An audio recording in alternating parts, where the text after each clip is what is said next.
What's up, guys? Ian here, coach of your Ladner Lanturn, bringing you guys a UPA Season 4, UPA-D League Season 4, Week 5 team builder, taking on JJ Gulls and the DC Umbreon. He's got an interesting team here. He ended up taking over this team from Soap. I believe this was Manly Soap's team. Could be wrong on that. I can't quite remember. Let me just double check. That was Fizzy. No, that was Soapy's team. Okay, I can't remember who JJ took over for. Honestly, beats me. Oh, you know what? This was maybe no. This wasn't Bronson's team. Okay, I don't know. I don't remember. Whatever. It's JJ's team now. It's got Kieran Black, Deoxys Defense, Mega Kangaskhan, Alomomola, Bisharp, Slurpuff, Emboar, Z Rotom-Mow, Z Scolipede, Steelix, Z Drifblim, and Z Fearow. Priority options in the Mega Kangaskhan was Sucker Punch and Fake Out. Bisharp with Sucker Punch, and Emboar with Sucker Punch. Hazard setting in the Deoxys Defense with Rocks and Spikes. Bisharp with Rocks, Slurpuff with Sticky Webs, the Scolipede with Spikes and Toxic Spikes, and the Steelix with Rocks. Removal options are the Rotom-Mow with Defog, Drifblim with Defog, and Fearow with Defog. Excuse me. So, pretty unreliable removal on his side. It's mainly going to be Rotom-Mow. I don't think you're going to see Drifblim or Fearow come to this game, personally. I don't think either of them have the utility for it. Drifblim more so than Fearow, I guess, in a sense. Drifblim makes maybe a little bit of sense as like a pseudo check to Mega Swampert with like Aftermath, Destiny Bond, Garbage, and maybe Will-O-Wisp, something of that nature. In my opinion, if he doesn't bring Drifblim, or if he brings Drifblim, that's just better for me. I have like High Dragon to deal with Drifblim, so I'd feel a lot more comfortable about Drifblim coming than something like Emboar, for example. Emboar is a Pokemon that I'm like really scared of, and that is the main idea behind Necrozma, which I'll get to in a second here. I'm basically expecting 6 of everything else on his team. It could be literally anything. I don't actually have a good check to Belly Drum Slurpuff. I kind of just didn't prep for it, so yay! We'll see if he brings it. I doubt that he brings it against the Scizor team, but that's just me. You know, maybe he brings it and is like, oh, well, I'll just deal with Scizor in these other ways, and then has a plan to work around a Slurpuff sweep, or doesn't even have to sweep a Slurpuff if he doesn't want to. Scizor has a matchup here. I'm just opting not to bring it because I felt like other Mons had a better matchup. Granted, that makes me a lot weaker to Slurpuff, but there you go. I have a little bit of an easier time against Bisharp than I would without... than I would with Scizor over Conkeldurr, but I also have a harder time with Deoxys Defense. So there's sort of some things that go into play there. I think the DOD is going to run like HP Fire for Scizor anyways. So we'll sort of see about that. His team is really hard Toxic Bait. Excuse me. So his Cleric is Slurpuff using like Aromatherapy. So again, we'll sort of see how that goes. Kieran Black is also a gigantic threat. I've got a couple of ways to stop it, but not a great response initially. So and we'll talk about that in a sec here. But Necrozma's up first. I'm running a Rocky Helmet Necrozma with Rocks, Toxic, Morning Sun, and Psychic. I have Psychic over Photon Geyser because I can imagine I'm going to click it a lot. I'm obviously mono-walled by Bisharp, but this is a better response to Emboar, and it's an alright response to the Mega Kangaskhan. That's what the Rocky Helmet is there for. It's just, in general, my physical response to everything bar Scolipede. But Scolipede is, like, nearly hard-walled by Tornadus in most cases, so that's kind of the idea there. But, yeah, fully physically defensive. If Rain is up, then my recovery is cucked, and there's not much I can do about that, so we'll sort of see. You'll see when I get to the Pelipper what's going on there, but that's the idea behind the Necrozma. Conk, I'm running a Flame Orb Gut set. This just like demolishes so much of this team.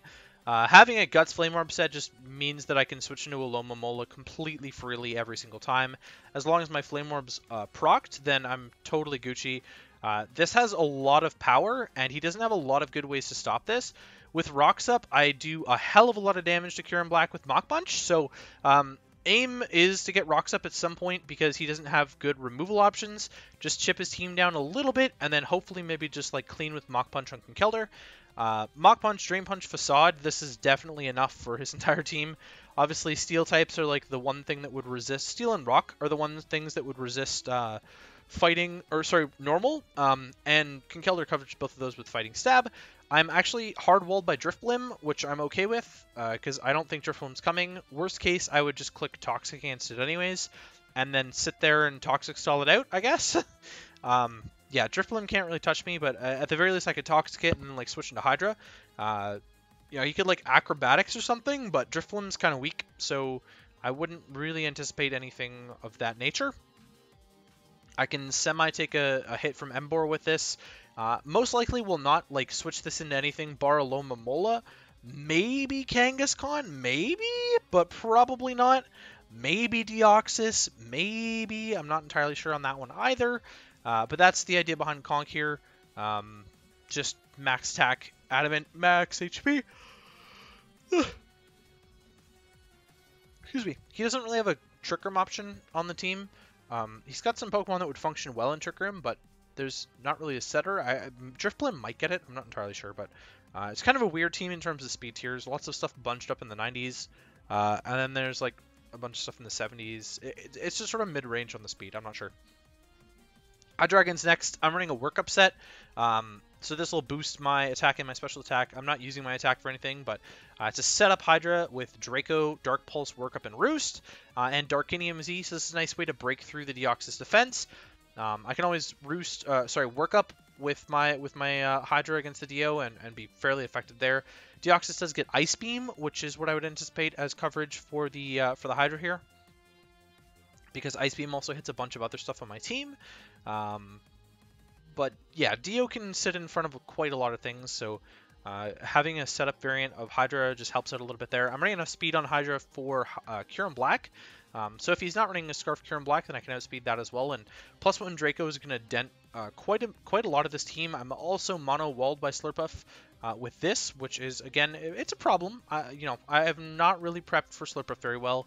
If it comes, it's probably going to more likely be a special set with Flamethrower, in my opinion. Maybe Babiri Berry Flamethrower to lure the Scizor, which would otherwise threaten out something like the DoD or threaten the Kyurem Black. I think that's something that's stopping the Kyurem Black a little bit, is that I have really good priority in Bullet Punch and Mach Punch to sort of be able to take it out. You know, I've got multiple Mach Punch users and a Bullet Punch user, so sort of see about that one. But yeah, that's the Hydra set here. I can boost up on quite a lot of things. Besides Scarfers, of course, I can boost up on like a Lomomola, and then just nuke some stuff. I'm not sure if he's going to be really offensive with his Kang or not, but we'll see. Torn-T, I'm running a little bit of a weirder set on Torn-T this week. I'm running a taunt set, so I can taunt like the DoD, and then he can go for like Seismic Toss or something, but I'll taunt him and then probably click like Fly, or you just U-turn out, I guess, but I'm running a bulk up Fly set, so this is kind of an interesting one because I think that it can put in a lot of work because I'm faster than a lot of his team, and his flying resists are fairly poor. You know, I can taunt something like Steelix away from clicking rocks or something like that. It's pretty important to be able to get a taunt off against something like a Lomomola or Kangaskhan or Slurpuff from clicking Wish. Slurpuff from clicking Belly Drum as well is definitely a viable taunt target. And then I've got some momentum there with U-turn, of course, and then bulk up Fly is just going to be a little bit okay. It's not going to be great, especially if he's running some subsets, then it might be a little bit problematic that my only attack is Fly, but I wanted Fly, and I've got the recovery with leftovers there. I'm outspeeding... Excuse me. I'm outspeeding Scolipede, so if he's not speed boost for some reason, I'll outspeed it. If he doesn't get a speed boost, I'll outspeed it, things of that nature. He's probably got to be Roxy Scolipede this week, or... No, that's what makes the most sense to me is Roxy. He's got to have bug coverage. Roxy probably for the Scizor, though, makes the most sense, because otherwise Scizor can take the attacks pretty well. Pelipper, I'm running a Wiki Berry set, so I mentioned before with the Necrozma's recovery, I'm not running Damp Rock. I don't care about keeping Rain up for a long time this game. Rain doesn't like net me anything against his team except for stronger attacks, and it kind of like loses me on the Necrozma, and Necrozma is my best Emboar switch in. So Rain obviously plus that will help against the Emboar a little bit, but Emboar's got a lot of good coverage, so I wouldn't be surprised if I just like chew a Wild Charge to the face, something like that. Hurricane, Roost, Scald, U-turn, just a little bit of a defensive variant. Excuse me. This can take on the Scolipede all right. Obviously, if it's got a Rock-type move, then I'm sitting in a pretty poor spot, but I can chew a Rock-type move as long as it's not boosted or Z, and it'll proc my Wiki Berry, in theory, I guess. Scald wears down quite a bit of this team, and then Hurricane blows through quite a bit more, so I don't remember if I've EV'd this in particular for the Scolipede. I can't remember off the top of my head. Swampert is last, running a sub power-up punch Swampert with Earthquake and Ice Punch, so I'm not even running anything to boost with the rain. I'm just running like 3-attack sub. But power-up punch into Earthquake just blows back a lot of the team, and everything that's immune to Earthquake on this team gets hit really hard by Ice Punch, so my thought is that I didn't really need Waterfall when it's not as beneficial as just having Earthquake and Ice Punch. So those are the coverage moves, and then Power Punch is boost on whatever wants to switch in. I can sub up on something like a Loma Mola, hopefully. It shouldn't be able to break my sub unless it's invested. I can't remember, though. I'm running out of speed to outspeed Scarf, Kyurem, Black in Rain. I'm not sure how much it's going to matter, but I can outspeed that in Rain. There you go.